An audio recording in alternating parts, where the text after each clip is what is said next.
370 हटने के बाद जम्मू कश्मीर में विधानसभा चुनाव होने जा रहे हैं। बीजेपी पार्टी के उम्मीदवारों की नामों की लिस्ट भी जारी कर रही है और सभी पार्टियों ने चुनावों के लिए कमर कस ली है। इसी बीच भाजपा की एक महिला उम्मीदवार काफी चर्चा में है, जिनका नाम शगुन परिहार है। शगुन परिहार किश्तवाड़ विधानसभा से बीजेपी की प्रत्याशी बनाई गई है। बीजेपी द्वारा जारी की गई पहली लिस्ट में शगुन परिहार एकमात्र महिला प्रत्याशी हैं। शगुन जम्मू कश्मीर के चुनाव में बीजेपी की पहली 15 उम्मीदवारों की लिस्ट में इकलौती महिला उम्मीदवार है।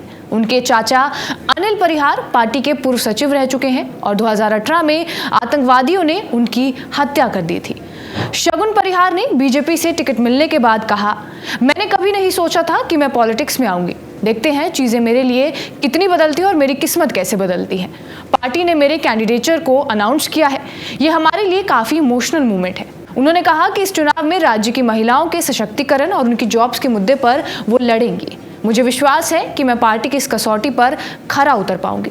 शगुन परिहार इलेक्ट्रॉनिक्स में डॉक्टर ऑफ फिलॉसफी यानी कि पीएचडी की पढ़ाई कर रही थी।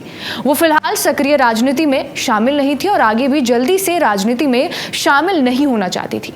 लेकिन उनके चाचा अजीत परिहार के जिले के भाजपा के वरिष्ठ नेता होने की वजह से वो लगातार ग्राउंड लेवल की राजनीति में सक्रिय रही।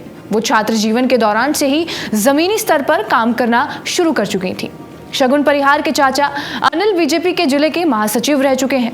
नवंबर 2018 में आतंकवादियों ने उनके चाचा अनिल और उनके पिता अजीत परिहार की हत्या कर दी थी। अनिल परिहार जिले के कद्दावर नेता माने जाते हैं। टिकट मिलने के बाद अपने एक इंटरव्यू में उन्होंने बताया है कि मुझे उम्मीद है और विश्वास है कि किश्तवाड़ के लोग मेरा सर झुकने नहीं देंगे। प्रेस कॉन्फ्रेंस के दौरान शगुन परिहार काफी भावुक भी हो गई। उन्होंने अपने साथ 2018 में हुई आतंकी घटना को याद करते हुए भावुकता दिखाई। उन्होंने कहा कि मेरा पहला फोकस सिक्योरिटी रहेगा। मैं नहीं चाहती हूं कि जो मेरे साथ हुआ वो किसी और के साथ हो। उसके बाद मेरा ध्यान महिला सशक्तिकरण पर रहेगा और फिर महिलाओं और किश्तवाड़ के लोगों के रोजगार पर मेरा ध्यान रहेगा। इसके अलावा पार्टी के महासचिव सुनील शर्मा, जिन्होंने 2014 के चुनावों में किश्तवाड़ विधानसभा से चुनाव लड़ा था और जीत हासिल की थी, इस बार पाडेर नागसेनी निर्वाचन क्षेत्र से उम्मीदवार बनाए गए हैं। अब आगे देखना होगा कि जम्मू कश्मीर में किसकी सरकार बनती है। बहरहाल आपका इस वीडियो पर क्या कुछ कहना है, हमें कमेंट बॉक्स में जरूर बताएं। बाकी देश और दुनिया की तमाम बड़ी खबरों के लिए बने रहिए हमारे साथ TV9 डिजिटल पर।